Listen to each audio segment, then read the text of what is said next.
pessoal, meu nome é Fábio Auditor e vim falar de um tema que está enfrentando grande polêmica no nosso país nos últimos tempos, que nada mais é do que a sexualidade alheia. O que na verdade, na minha opinião, nada mais é do que um tema estúpido a ser discutido, a partir do momento que não se tem motivos para se entrar em um debate. Mas mesmo assim, estamos alguns meses atrás enfrentando uma crise contra o artista Pablo Vittar, que gerou uma grande polêmica por ser um homossexual e está fazendo fama. Pessoas criticavam e ainda criticam por seu status de famas. Diz eles que não tinha talento, que não existia nexo em suas músicas, entre piadinhas de mau gosto, como seu corpo versus o modo como se veste. Primeiro, existem vários tipos de gostos musicais, na minha opinião. E nem por isso o povo sai por aí dando uma de palhaço, porque pra mim é um palhaço, fazendo críticas ofensivas. O que nada mais é, pra mim, um meio que encontraram de mascarar o seu preconceito que possui contra a sexualidade do jovem. Porque, na verdade, por algum acaso já enfrentamos um momento onde uma jovem drag consegue monopolizar um país com sua voz e seu talento? Na verdade não, essa é a primeira vez. Mas o impacto em si deveria ser esse, contudo não é. O impacto é da sexualidade do rapaz. Então, o grande talentoso, nosso querido Pablo, acaba sofrendo injúria de um povo preconceituoso que mascara sua raiva e seu ódio por trás de comentários sem fundamentos e sem nexo. Mas enfim, num país como o nosso, na minha opinião, coisas como essas passam desapercebidas sempre e sempre, onde na verdade deveriam existir consequências para atos como esse. A homossexualidade é um tema polêmico realmente, porque hoje em dia falar disso é a mesma coisa de falar de uma doença. Isso porque nos querem ver como doentes, porque nós voltamos para a idade das trevas, onde pessoas diferentes sofrem dor e preconceito.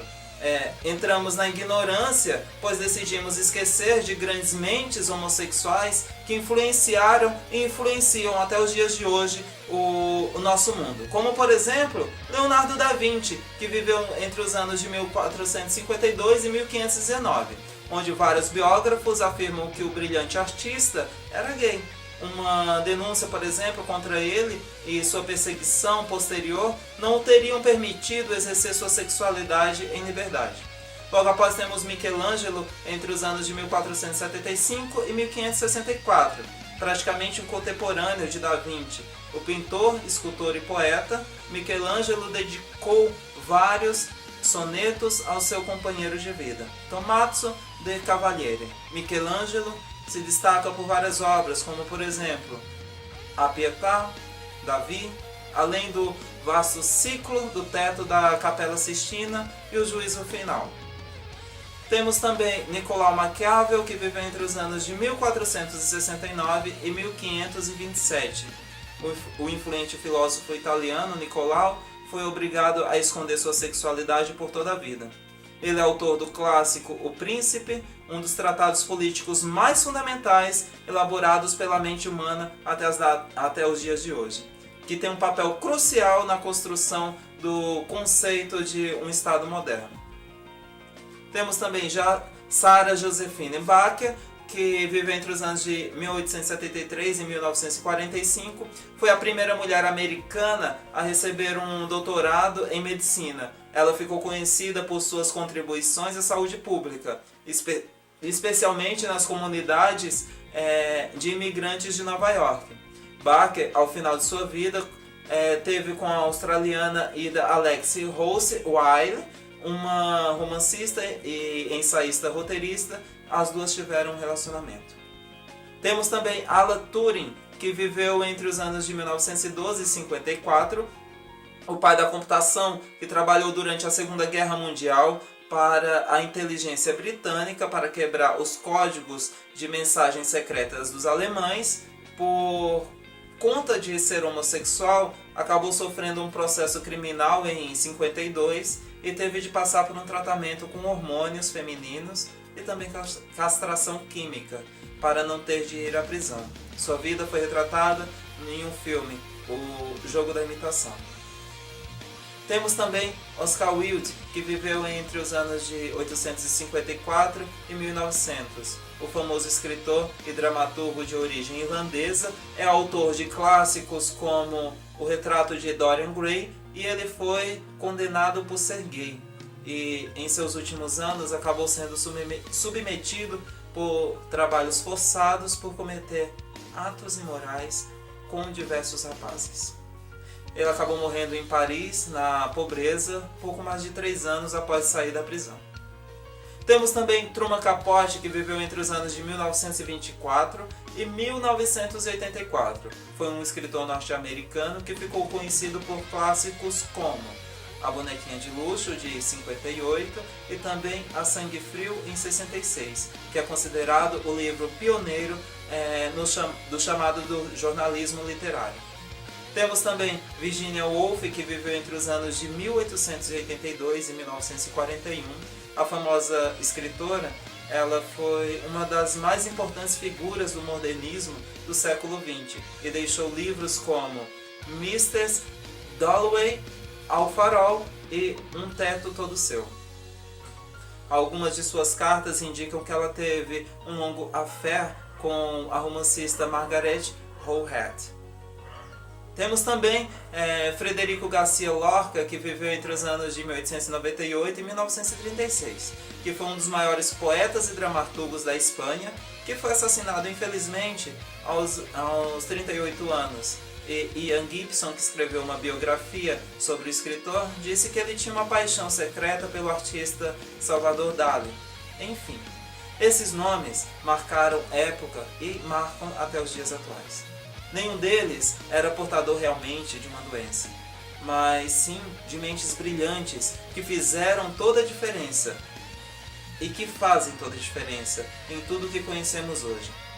É incrível realmente o tamanho da hipocrisia desses parlamentares que acham que precisamos ser curados, quando na verdade nos devem agradecimentos por aquilo que trouxemos, que fizemos, que ainda fazemos por este mundo, por essa sociedade.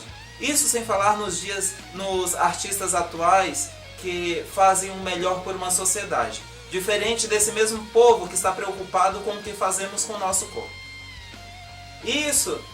Tudo isso é uma ignorância, pois se eu bem estou certo, no dia 17 de maio de 1990, a Organização de Saúde, OMS, retirou a homossexualidade da lista internacional de doenças. Aí vem um cara que não tem o que fazer, porque na minha opinião ele não tem o que fazer, dizer que estamos doentes. Como se fosse suficiente para nós passar por lutas e preconceitos, lutas diárias contra pessoas como essas mesmas que dizem que somos doentes. Agora tem que dizer que somos tratados, quando na verdade temos que ser tratados por causa de um livro religioso contraditório. Por que contraditório? Deixa eu explicar. Nesse livro diz que Adão morrerá no dia que comer da árvore da ciência do bem e do mal. Aí Adão come da árvore e ainda vive 930 anos. Está escrito em Gênesis 3:6. Aí no caso, Deus tem um corpo, em Gênesis 3:8, lá afirma que Deus tem um corpo. Logo após afirma que Deus é espírito e que não possui um corpo. Está escrito em Lucas 24:39. Aí depois diz que Deus respeita todas as pessoas, em Gênesis 4:4. E depois diz que Deus não tem respeito por ninguém. Está escrito em Deuteronômios 10:17. Logo após diz que Deus nunca se arrependerá, Números 23. E logo após diz que Deus se arrepende, Gênesis 6:6. Bem contraditória na minha opinião. Isso porque eu não citei fatos e apresentações a respeito de sexualidade no livro. E qualquer tema absurdo, como por exemplo o de mistura de tecidos e mariscos, e comer mariscos, que também seriam pecados. Mas é claro, nós somos doentes para esse livro. Melhor, nós somos doentes para quem lê e interpreta essas passagens. Porque elas, na verdade, são promissoras simplesmente para quem lê. Mas eu não vejo, particularmente, eu não vejo problema nenhum em ser tratado. Só que tem um pequeno detalhe. Se eu for tratado, tem que ser pela fila do SUS. Porque, afinal de contas, é muito fácil ser tratado pela fila do SUS. Eu vou acabar morrendo e vou continuar gay. Isso só pelo fato de que vocês estão mais preocupados em saber, desculpa pela palavra, do que fazer o que as pessoas fazem com o cu, do que com as necessidades reais de um país, como por exemplo a fila do SUS, medicação em falta, educação que é cada dia pior, baixos impostos que nós possuímos, sendo nós, o Brasil, considerado um dos países que mais arrecadam impostos anualmente, e com uma das piores educações e saúdes nessa mesma fila, nessa mesma lista. Mas quem sou eu para falar? Afinal de contas, eu sou um doente e falo por outros doentes. Mas a única coisa incrível é que se de fato fosse uma doença, não sei por que vocês acusariam. Se vocês não têm recursos para tratar de uma população, população que realmente está doente, vocês não têm recursos. Quem dirá para tratar de nós, que não estamos doentes? Eu acho que vocês só querem, de fato, arrumar mais trabalho para fazer. Sendo que o que vocês já possuem, vocês não fazem. E vivem empurrando com a barriga as reais necessidades humanas. Ah, só uma coisa, só para lembrar. Essa população doente é que sustenta os seus luxos, que sustenta os cofres públicos, qual vocês vivem roubando. Mas por que vocês têm que agradecer a nós? Vocês deveriam continuar nos aborrecendo como vocês estão fazendo. Mas espera aí, quem é que está aborrecido aqui afinal? Eu acho que os incomodados são vocês. Porque falando ou deixando de falar, nós continuamos de pé e mais felizes do que nunca.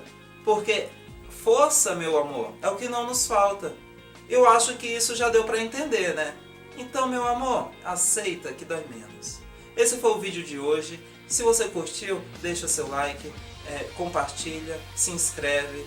E é isso, pessoal. Beijão no coração de vocês. Até a próxima.